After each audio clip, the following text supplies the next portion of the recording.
Despite what you may have heard, most people from Chicago and the surrounding areas prefer the thin crust or tavern style pizza over its deep dish counterpart.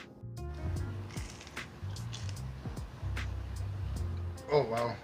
It's not as difficult as you think, it just requires patience, just like anything that's worth it in life. Let's go and make this pizza.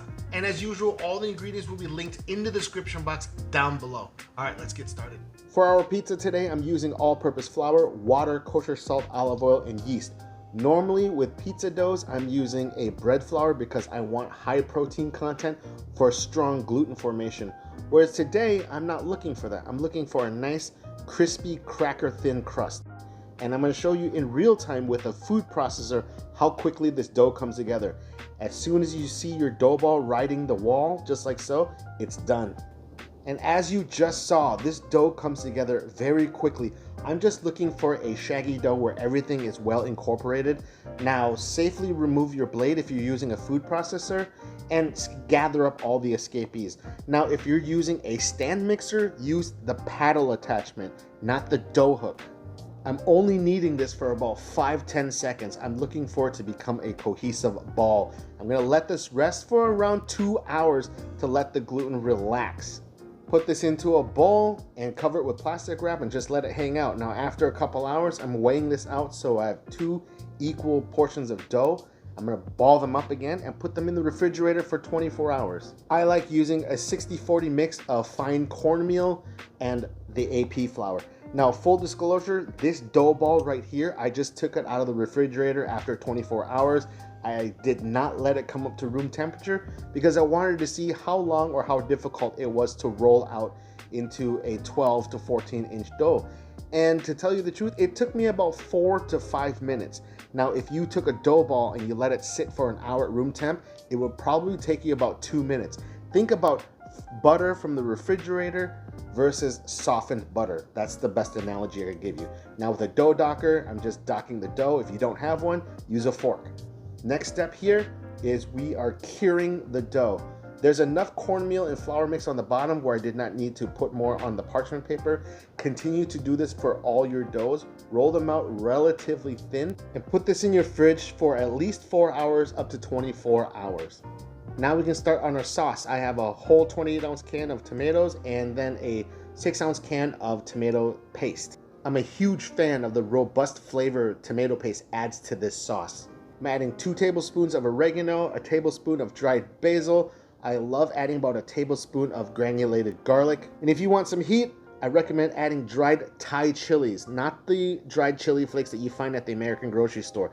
That I think is for decoration. I got some salt and a little bit of sugar. Now, just enough sugar to take away the acidic bite of the tomato sauce. Now, this is all up to you. If you want your sauce a little bit more sweet, add more sugar.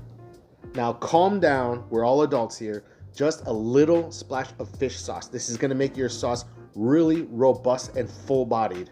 If you taste fish sauce, you added too much. Now, I'm gonna put this into a container and store it overnight. Since we're not cooking it, letting it sit overnight is gonna help all the flavors develop.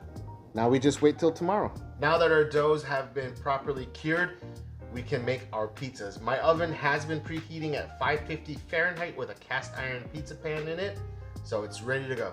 I've made this sausage in a few of my previous videos, so I will link the recipe down in the description box below, so you don't have to watch me mix all this stuff into the pork.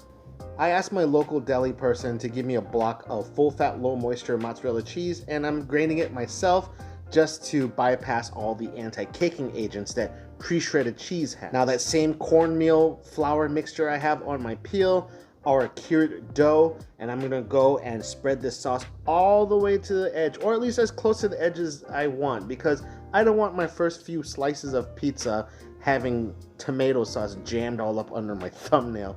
And then some people like to put on the sausage first and then the cheese. You can do whatever you want. I'm hitting this with some pecorino romano and a little pinch of oregano, and it's gonna go into the oven. Now, I deeply apologize for the poor camera angle, but I was really concentrating on properly launching this pizza instead of focusing on the camera. But I got it in there at 550. It's gonna go in for 8 minutes. Now, if you want it to be cooked a little bit more, go ahead, but I think 8 minutes is perfect for me. As all baked goods, I like to put things on a cooling rack for at least 5 to 10 seconds just to let the steam escape. I like putting my pizzas onto a piece of parchment paper, or if you have like a piece of cardboard, it's gonna make transferring your cut pizza a lot easier than trying to wrangle all these pieces of pizza onto a plate.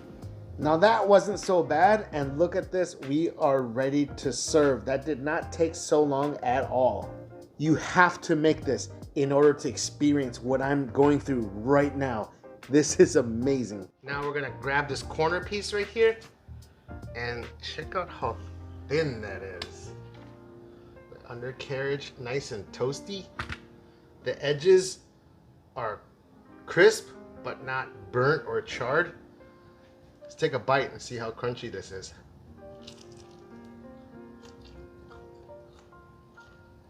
Oh. Look at that.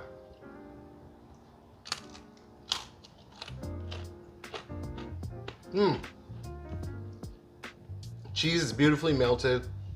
Sausage is cooked all the way through.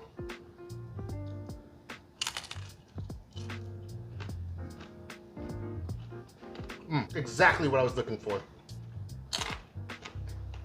Thanks for tuning in. Again, give this a try. Take care of yourselves, and as always, peace.